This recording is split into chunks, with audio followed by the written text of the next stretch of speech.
for the fighters. Tighten your straps, no pain, no gain. Feel the thunder in the rap. Win with Nabs, hear the bell, we don't fold. Legends rise here, stories always told. What's up, everyone? Welcome back to another episode of Win With Nabs, and today we're here with none other than emerging UFC fighter Farid Basharat. Thank you so much, brother, for coming on to the show today. Pleasure to be here. Let's get right into the episode. So you came when you were very young from Afghanistan, and you got into the UK as a refugee. What was that like, and how did that experience shape you, who you are today? It was like around the year 2000. I came to London when I was around 3 or 4, so I was very young. And some of my earliest memories were just kind of walking around with my... One funny thing is like when we first came to London, we didn't know about strollers. Do you know about strollers? We didn't know about strollers. So I used to walk everywhere as a 3-year-old, you know, and we joke now like, oh, that's why Farid has strong legs, because you were walking around with a stroller. I mean, no need for it, right? 3-year-old just walking everywhere, and we didn't have a car at the time, obviously, so just for miles, and then as a 3-year-old just walking. But no, it was some good memories, some bad memories. For the most part, it's good because you're growing up with your family, your brothers. You know, even if financial situation is not good when you're young, your parents do such a good job of kind of masking it and just making you feel like everything is okay. So I'm blessed in that regard. You know, my parents, they did an amazing job raising us 3 boys at the time. But definitely it was different, and it was a massive culture clash. You know, Afghanistan and England is a big difference as far as the society and everything goes. I remember when we first went to school, my brother and me and Javid, we would get into a lot of fights, particularly because we didn't know the language. We looked a little different, and it was only a matter of time before like some difficulties in that regard arose. But I was very lucky always. I had my brothers with me. You know, that's why I'm to this day I'm blessed, you know. Even in the sport, I have my brother Javid with me the whole time. Same weight division, similar age. So that's always been a massive blessing for me, is having my brother with me. So let's talk about this idea of having a brother with you and having someone who I guess continually you can train with and is in the same line of work that you are. And I know you said that's been a really big influence for you. How much of an important difference do you think it would make for people if they have a brother figure or a really close friend or someone who they can share a bond with that can help them evolve and grow together, you know? Exactly. You know, if you think about it, I always had a training partner, no matter where I was. Even if you were messing around on the couch. Even if we were at home, if we were in the park. For example, lockdown. Lockdown was very difficult for people to train, but not for me and my brother, because it was just us. If I were doing it in the living room or in the garden or wherever, it didn't matter. It was just all we needed was each other. Same weight, same size, everything. So we were always grappling, doing technique. And the other thing is always, like, when people go train, they go home and they usually switch off. Whereas with me and my brother, it's always been like we go home and then we continue the discussion of how training was, what we did well, what we need to do better. Did you see that fight? Look who so-and-so does this well. Try to incorporate that in your game. So it's just, I feel like having a brother with you, living with you, growing up with you in this sport, it just, you never switch off. You know, you're constantly talking and thinking about the sport. So I'd imagine then you're doing a lot of discussion of not just technique, but also like film reviews. So we're watching now all the time, your fights, your brother's fights, and the greats fights, saying, what can we dissect from this? I mean, how much of your time do you think at home when you're with your brother, you guys are just like, how can we get better? How can we level up? Yeah, I think when we are around each other, I would say like at least 70-80% of the time we're discussing our career to some extent, you know. And regarding the film, we definitely do watch a lot of film, and we don't limit it to just MMA. We're massive boxing fans, kickboxing, jiu-jitsu, Muay Thai, because I feel you can learn from all of those and bring it into MMA. And I think it's aided our creativity inside the octagon, but also fight IQ. I think my brother and I have some of the best toolboxes. Like, we can reach into the toolbox and utilize this move and that move, and it's because we've seen so many hours of film tape, you know. So yeah, it's a massive advantage. I mean, I also imagine if you're watching a fight and you see something maybe you haven't seen before, and like, I want to implement this game, you can say, "Yo, bro, come over here. Let's try this." Right? You're just like, let's go try this out, right? Let's hit the mats. That's always going on. It's like, and my mom used to get really annoyed at us because in our home we have Afghan rugs everywhere, and my mom is like very protective over them. So every time me and my brother would be like, "Let me try something on you," and we'd be on the floor like wrestling, and the rugs would be moving and shifting all the rugs around. And my mom would be like, "No, we just got those. Please, like, you're gonna rip the rugs. Don't rip the rugs," you know. But yeah, all the time, kitchen. If we're outside in the mall, wherever, Javid's always like, let me try this on you. Let me try that. You know, it's like, yeah, those are the pros and cons of having a brother with you always. So let's talk about now as you entered your UFC career and you found massive success there. You're undefeated in the UFC and you're having an amazing career so far. And your brother is also in the UFC. Right. What was it like for you, not only when you made it into the UFC, but knowing that your brother is there on the biggest stage in the world with you? Yeah, this is that was the dream for both of us to be in the UFC, together, doing big things, representing our people and representing our family, and it made me very proud. Like, and especially when I got to the UFC, it was a proud moment. But when my brother got to the UFC, which was like a year before me, that was probably like the proudest moment, or one of the proudest moments of my career, because it kind of opened the door. You know what I mean? Like, once he got in the UFC, it was almost a matter of time before I did. You know, because for years we worked towards getting to the UFC, and especially if you're from the UK, it's not so easy to get scouted or spotted. You know. So once he got into the UFC and he opened the door for me and made me like, it was like a stamp of approval to make me realize like, yeah, I could do it too, you know? So yeah, it was a big moment for us. So let's walk back a little bit to before you made it to the UFC, when you first started training, not just with your brother, but in a real studio. When did you start realizing that you were different? You actually had a future in this? You know, the crazy thing is, from the moment my brother and I decided to do this sport, take this as a career, our mindset hasn't changed one bit. From the first day, I was probably 14, 15. My goal was to be the best. That's it. Today, 12, 13 years later, it hasn't changed at all. It's still to be the best. I'm not going to put a limit on it to, you know, as successful as I can possibly be. That's the goal. Champion, defend it, pound for pound, whatever, you know. So far, I feel like I'm on that path. I just got to keep chipping away, and I feel like it's a matter of time. Just keep winning, and I'll be there. And how do you not let yourself get bogged down by when is it going to happen? Because obviously with a lot of fighters, what you get is almost a sense of impatience, impatience, because you're like, well, I've been working hard for over a decade now. I've been the best. I've been performing super well, and I'm seeing all the success in my career. But when is my shot finally going to come? When am I going to finally reach that stage? Exactly. How do you balance making sure you stay at the top of your game with also the mental side? Because it's another big part of the fight games. It's very mental. You've experienced this. Opponents pull out. Right. You train super long for camp. You still perform. You still fight the guy that they put in front of you. Right. But obviously a lot of that can be very annoying, very frustrating to deal with. How do you not let that get inside your mentality and eat away from you trying to become the greatest? You know, at the end of the day, experience helps big time. When I was younger, and I know it's a cliche, everybody says it, but this game is 90% mental, and it's true. When I was younger, I used to worry a lot about what I couldn't control, and it used to eat me up sometimes. You know, sometimes I would look at certain other people in my weight division or maybe in the UFC, and I'd be like, I can beat that guy. Why is he getting the opportunity that I deserve? But as you get older, you realize everybody's journey is different. You know, you take Habib, for example. Up until around Michael Johnson, Edson Barboza fight, he wasn't getting the recognition and the respect that he deserved. But it was the same guy. And then a couple years later, he's a blockbuster superstar, transcends the sport. But it was the same guy. So had he quit, you know, because I heard him say one time, like when he got injured, like the second or third time, he was considering retiring. Had he decided to retire, we wouldn't have known the Habib we know today, 29-0, legend, everything. But he endured, he stayed patient, and in the last few years of his career, it all came into fruition, and he became a megastar and a legend, a champion. But at the end of the day, what I've come to realize recently is if you can't control something, let it go. Just focus on what you can control. You know, and I think what's really powerful about that is I think that's applicable way beyond fighting. Because I think a lot of the times people stress themselves out about these things that they can't control. Maybe you're on a team and your teammates don't practice. Or you're in a group project and people don't work together. Or you run a business and your employees aren't doing what they need to be. Your coworkers aren't doing, and the burden falls on you. Right. Control what you can control and do the parts that you can do. That's it. And don't worry about the rest. Don't worry about the rest. Stay focused, stay patient, because luck favors the prepared. So if you stay ready, sooner or later things are going to swing your way.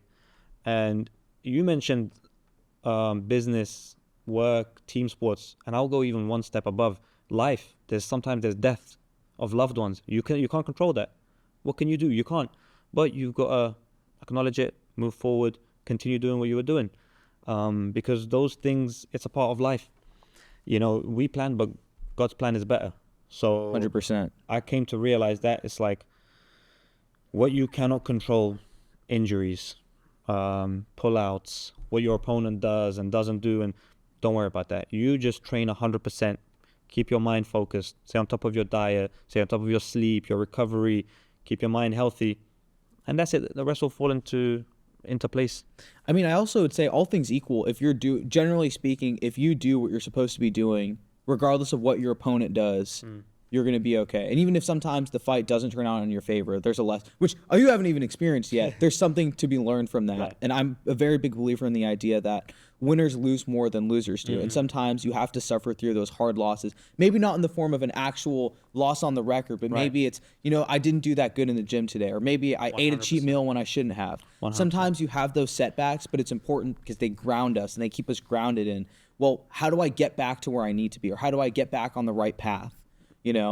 And so I'd have to ask you, you actually, this goes against my thesis, you actually haven't faced any loss. So how do you stay grounded when well, I'm 14-0, yeah, I'm gunning to be the best. A lot of people, and you don't carry yourself this way, but they're very arrogant with, I have the 0 on my record, I'm not worried, nobody can touch me. You're very grounded. Yeah. How do you maintain that kind of mentality when you have such a clean record? Well, it's like you just mentioned, it's like maybe it doesn't have to be in the form of an actual loss in the cage, but in the practice room, I lose. Or throughout my career, I've lost a lot.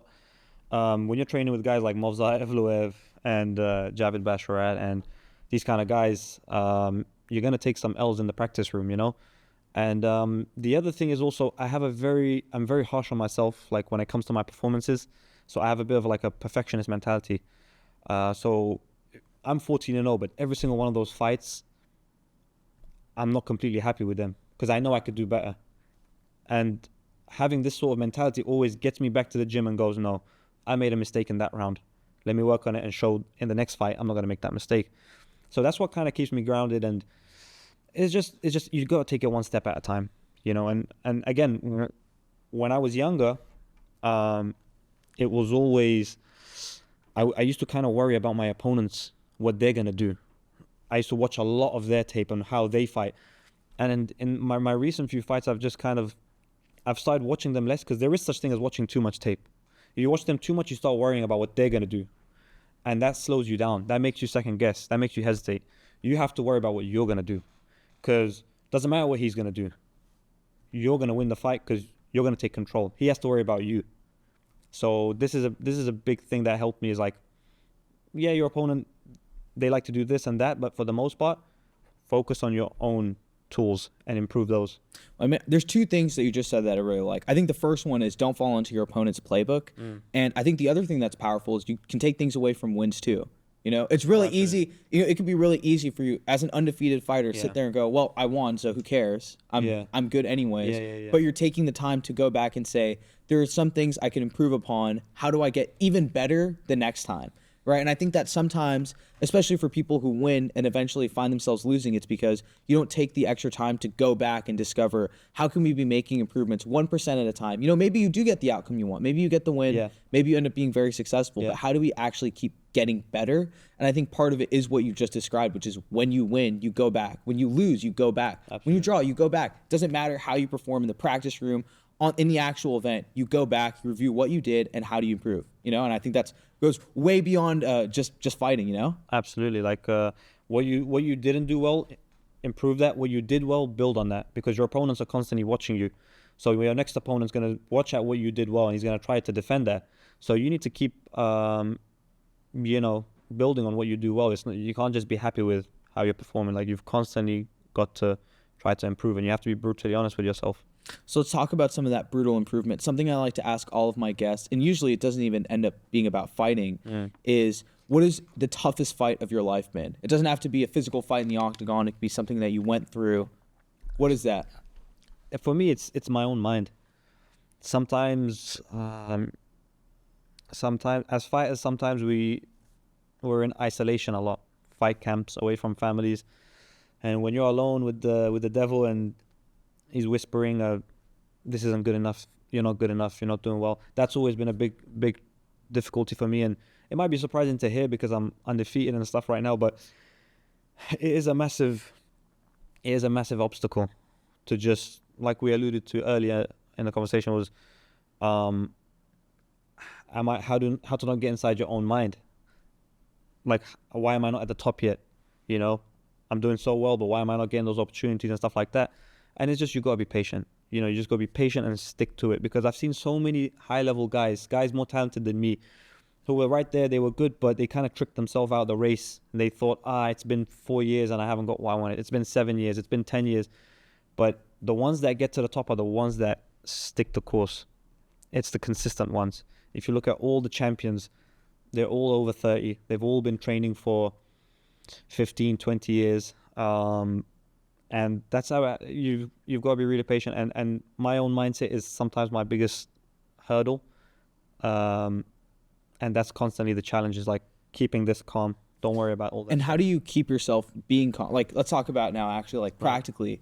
What advice do you have for people who sometimes struggle with that? They get in their own heads, they're impatient, or just they fear losing, or they fear not performing well, and whatever it is. How do you encourage people to maintain a strong mental state and be positive in whatever they're doing? Everyone's from different cultures, different background, different beliefs, different faiths. For myself, I'm very religious. I have a strong faith, you know, and my religion teaches me that with hardship comes ease. You know, God tells us with hardship comes ease. God tells us that he doesn't test you further than what you're capable of. So as I got stronger, closer to my faith, as my faith got stronger, all my worries began to ease, you know. And I'm not going to sit here and lie and say that I don't have any worries anymore and those voices and those whispers are not there anymore. But man, they are significantly more quiet now because my faith has gone stronger. You know, my connection with God has aided me so much. You know, as I read the Quran and stuff, I realize, I read the verses and I know, you know, this is a guidebook to us of, yeah, it's normal to doubt yourself. It's normal to not feel confidence and stuff sometimes, but the answers are there. You know, like, for example, I said God tells us that with hardship comes ease, you know, and that's a big one. It's one of my favorite verses, one of my favorite quotes, and I always remember this. You know, if you're going through a difficult time, verily, with hardship comes ease. You know, I think for both of us, I think that's just such a powerful backbone to have in our religion and in our faith.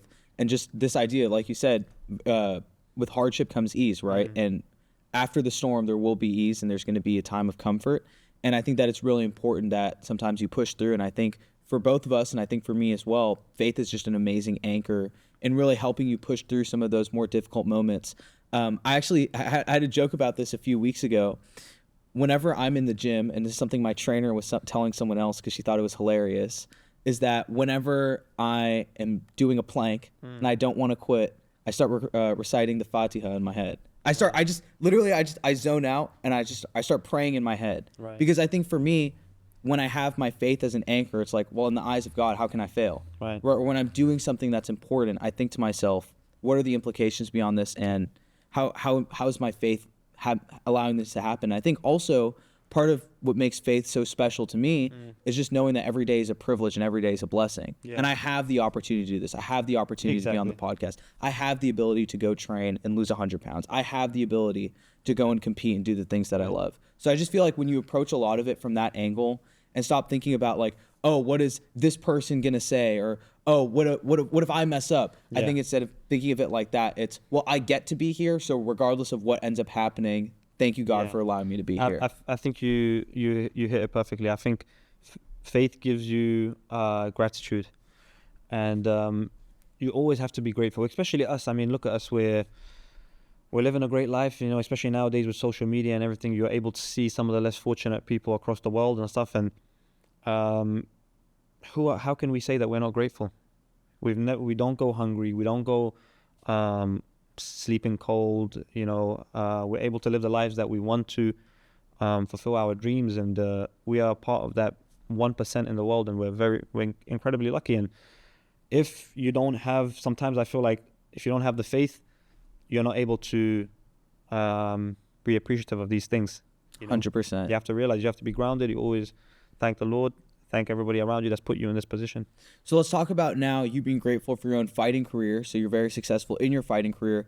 At what moment in your career did you realize that you could be fighting for the rest of your, like, you can focus now on fighting. You don't have to work any other jobs. Primarily fighting is your focus, and this is what I'm gonna do. You know, like I said to you, from the first day I decided to do this, which was even before I even stepped in the gym, I was probably 14 or 15. You knew you were gonna be the best. I knew this is what I was gonna do. I never had a plan B. I never had a plan. I Really? never had a plan B. And after high school, I didn't go to university and stuff like that. So I never had a plan B. It was always to be the best. And was your family supportive during that period of time with you? I mean, obviously, Right. in a household like the one you grew up in, culturally, that would have obviously been a very difficult decision for you to make. How was your family when you were trying to figure navigating through that? I mean, for myself, I was lucky because I had Javid a year older than me, so he went through the brunt of that. It's the younger sibling privilege, man. It was the youngest sibling. You know, by the time it got to me the following year, my dad kind of knew I was gonna follow in Javid's footsteps. But Javid was the one that really got the harsh treatment, and you know, my dad was very upset because, you know, when you come from Afghanistan, Pakistan, those kind of countries, you come to England and stuff, and my dad was like, okay, you guys are gonna get a good education, get a good job. And when I tell him that I want to be, at the time it was called like cage fighting, you know, it sounded so barbaric. In the UK it was called cage fighting. He didn't even know what MMA was, and I was like, yeah, I want to be like a MMA guy, cage fighting. And he's just like, what is that? What is this? Why would you do this? Why would you do this to yourself, you know? But over time he realized how dedicated we were, and that this is a real profession. You can, you know, get things done. Then he kind of eased, and now he's our biggest fan. He's our biggest supporter. So yeah, that's got to be so cool. Having your dad text you like, "Oh my gosh," or go and be at your fight and say, "You did such a great job." That must be an amazing feeling. It is the have the best. family watching. It's the best. You know, like my dad is like, he's the closest person to me, I would say, or one of the closest people. And yeah, I always want to make him proud, to be honest with you. I know he's always watching my fights and stuff like that. And he's always interested, like, okay, how's training? How's everything going? How do you feel for your fight and stuff? Ultimately, he just cares about my health and my happiness, you know. But he's become a fan of the sport too, and he's always pushing me to do that. So now let's talk about your fighter, very successful fighter. How do you maintain building up your actual fighting skills and climbing the rankings, and then also building up your media personality and your media brand? Because obviously, as a fighter, it's really important to have both. And as you're navigating the fight side, you also have to figure out the business side. So how has that been for you? It's been a progression. You know, earlier on, like I said to you, I didn't have a plan B, so I had kind of the old school mentality where I was just like, I don't know about doing the media stuff. I'm just gonna train hard, fight, and my career is gonna take care of everything. But the world has moved towards a very social media and media type of society where it's very important. So I'm trying to, I guess, keep up in that regard. I've got my YouTube that I've started, me and my brother both, Basharat brothers, and we're trying to, you know, release content and stuff like that, because at the end of the day, because I live this every day for the last 10, 15 years, to me it's just another day, go train with like champions and stuff like that, and fly to that side of the world and do this. Put it on stuff. camera. Right, but for everybody else, it's like they want to see this stuff. Oh yeah, 100%. You know what I mean? They're super interested in this stuff. Well, I also think if you're me and you're like the average person, and you're like, oh my gosh, how does a UFC fighter train? Right. Like, what is that like? It's really cool to watch. Exactly. And like I said, I took it for granted because I was like, I do it every day, you know, like I don't think anybody would want to see that. But no, the fans really want to see that side and stuff. So now we're trying to cater to that and release a little bit of content in that regard. So yeah. How do you deal with people calling you out and online noise, or people haters, or people calling you out? How do you deal with all that stuff without losing focus? The hate and stuff, like I said, don't worry about what you can't control. There's always going to be hate. There's always going to be hate. People will hate on you. Some fans will hate on you because you didn't get a finish and you messed up their parlay. I'm like, I don't care. I don't even bet myself. Like, you shouldn't be betting anyway. Like, that's on you. It's not my problem. It's not my problem. But they'll message me like hate messages, like, I hate you, you piece of this and that, and you ruined my parlay. You should have finished them. And I was like, bro, I'm trying to win. You know, I got a trained killer up ahead of me. Like, you do your thing. You know, but with the call outs and stuff, it's kind of like I like the call outs because it's like a challenge. You know, it gets me excited. You know, it gets me it makes me train harder. But yeah, with the negativity, the trolls, nowadays everybody has an opinion online. You don't worry about It's it. easy to sit behind a keyboard. Exactly. Do you have anyone you want to call out? If you could pick your next fight right now, who would it be and why? My next fight, I want anybody in the top 15, but if I had to choose somebody, I would want David Martinez. He's number 12. He's had 2 fights in the UFC. I've had 5, so I think it's a fight that makes sense. Yeah, I definitely feel like that top 15, that top 10, that's where I belong. So I'm excited. So obviously you're in pursuit of a UFC title. That's the goal right now. What do you see yourself doing in the next 5 years? Do you still see yourself in the UFC? How long do you want your career to be? And how long do you plan on staying at the top? In the next 5 years, I definitely see myself still being in the UFC. I'm hoping in the next couple of years, I'm in that title picture. I've got that title shot. I definitely see myself being champion. Whether I remain undefeated or not, this is not of course I want to remain undefeated, but this is not my end goal. Because along the way, sometimes if it's meant to be for you to take a loss to improve, so be it. I don't plan on anything like that, of course. I'm going to give 150% every fight.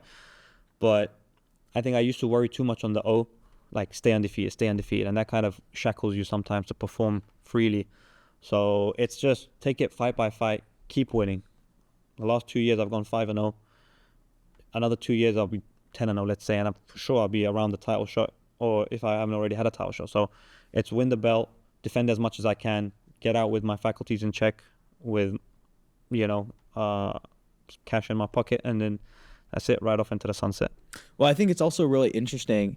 I was having this conversation the other day. In the MMA community, I feel like there's almost a stigma around not being undefeated. Right. And there's just this assumption that like every fighter needs to be undefeated for them to be in like the all-time conversation, right. Which I think doesn't make any sense, because if you look at any other sport, you see these all-time greats. Tom Brady lost the Super Bowl twice. Yeah. LeBron has lost the finals 6 times. You have all of these other all-time greats who've had losses, but they bounce back. And everyone, I mean, who doesn't love an underdog story, right? You exactly. know? And sometimes it is. You do also have amazing athletes like Khabib who end up being undefeated.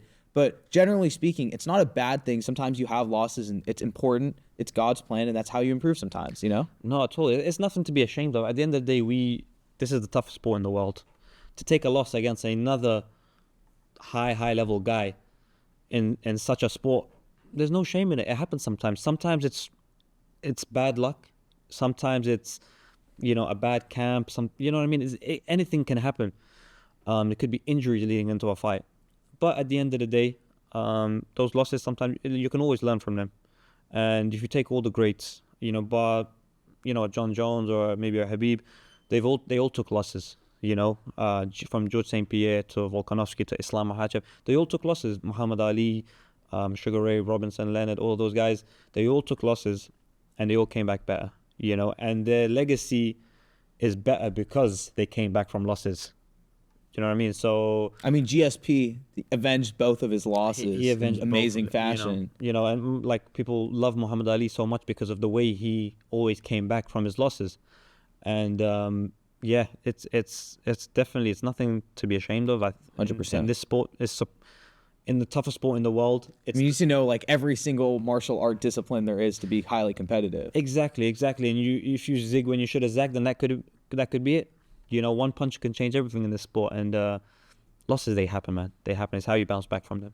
All right, so let's move into the final segment of the show. I'm gonna ask you some rapid fire questions. You ready, man? Let's go. Favorite fighter growing up? Khabib Nurmagomedov. Favorite fight style? Favorite fight style is I like Sambo. Most fun training partner that isn't your brother? I like Movzayev Luev. That's a really good pick. Yeah. Who's the craziest celebrity or athlete to DM you? Or most interesting interaction you've ever had? I guess Khabib. Khabib would count. If you could fight on any card in UFC history, what would it be? I feel like if you keep going, Khabib 229 would probably be it. Oh, in the past? In the past. 229 or even a UFC 2100 was very big. I remember growing up, Brock Lesnar, Frank Mir, Joe St. Pierre, that was always such a big thing in my head. When you're done with your fight camp, what is your favorite food to eat?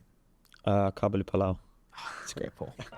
Farid, thank you so much for coming on today. You've shown us an amazing time on the show. And if you guys like this episode, don't forget to like and subscribe and turn on the bell for notifications and drop a comment down below of what kind of pilav you like to eat. Catch you guys in the next episode of Win With Nabs. See you guys later.